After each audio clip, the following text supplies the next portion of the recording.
Welcome to Knowledge 5, Lesson 6, the Aztec, the Floating Gardens of Xochimilco.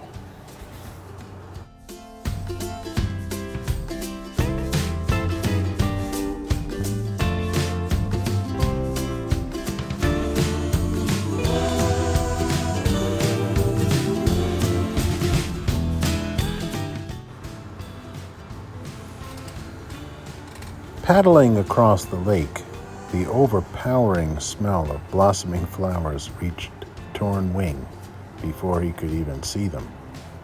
The young man's name is Torn Wing. The Aztec, like the Maya, named themselves for plants, animals, or types of weather that had special meaning to them. Torn Wing was named for the wing of a bird. As he came closer, countless small islands, or Chinampas, came into view. He could see why people referred to these islands as floating gardens. The Aztec made these islands that appeared to float on the surface of the water. But Chinampas could not actually float away. Each island was firmly attached by roots that grew down into the bottom of the lake. As Torn Wing maneuvered his narrow, flat-bottomed canoe along the canals, or waterways, separating them, he recalled his uncle's story about how the Chinampas were formed.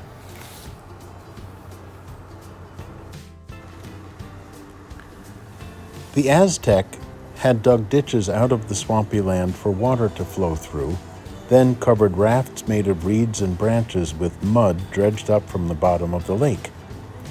Over the years, layers upon layers of mud were added until finally, with the help of roots from the willow trees, the islands became stationary. Hundreds of narrow rectangular islands separated by a network of the water ditches called canals covered the swamplands.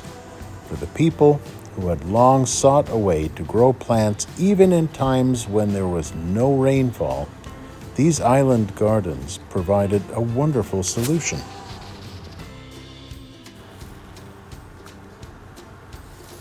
The surrounding water kept the earth moist all year long, irrigating and fertilizing the fields. Maize, beans, squash, tomatoes, and chili peppers grew in abundance, supplying the large city of Tenochtitlan and beyond. The gardens of Xochimilco were truly an agricultural wonderland. Torn Wing's uncle, Wing Feather, had described Xochimilco to Torn Wing after the young man's father, who was Wing Feather's brother, had died.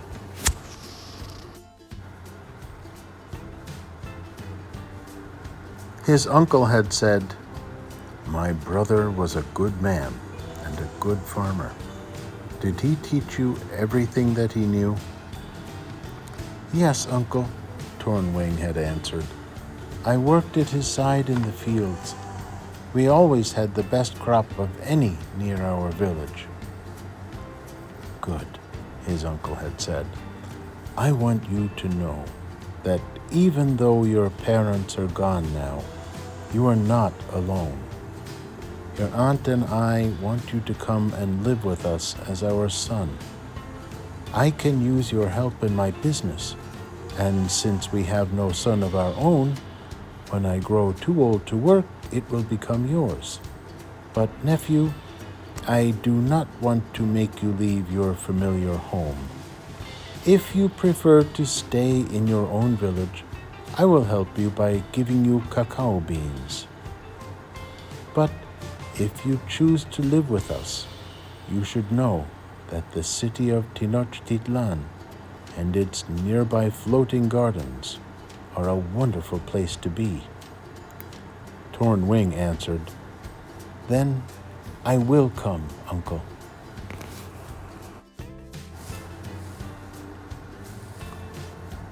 Torn Wing had easily followed his uncle's directions to Lake Xochimilco, but now that he was at last among the watery roads of the place, he had forgotten his uncle's warning. "There are so many sights to see that it is easy to become overwhelmed and lose your way," he had said. Sure enough, Torn Wing was lost. He decided to retrace his route to the edge of the floating gardens and start again. Just then, however, he heard an old woman's voice asking, "Are you lost? Perhaps I can help."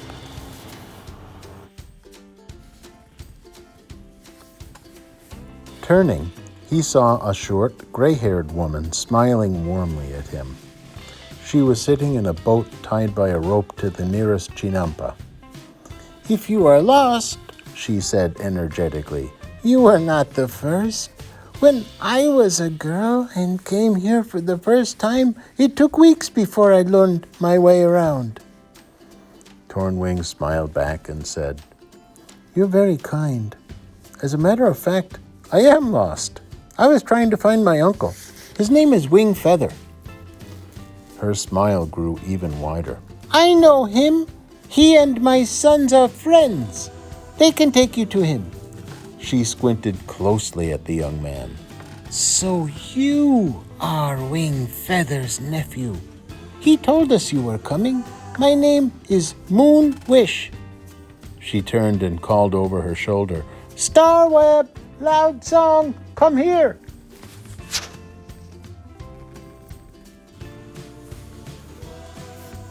From around the far side of a high, thick cluster of plants came two of the biggest men Tornwing had ever seen. He thought to himself, "These two certainly do not look anything like their tiny mother." The two young brothers grinned. "It is good to meet you," the first one said. "I am Star Webb. I am the tall brother," he joked. "This is my little brother, Loud Song." Actually, Loud Song was even bigger than Star Webb, but he didn't seem to mind this introduction. He laughed and gave his older brother a friendly pat.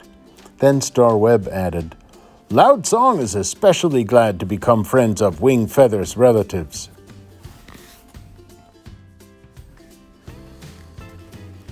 Then the younger brother, Loud Song, said, "I will lead you to your uncle." Sliding a canoe so smoothly that it hardly rocked beneath him, he said, "Follow me," and started off. Tornwing had just enough time to say goodbye to Moon Wish and Star Webb, paddling off quickly in order to keep his guide in sight. "What a wonderful place," he thought. "This is my new home." All the tiredness of his journey was forgotten in his excitement as he rode further into the heart of the floating gardens of Xochimilco.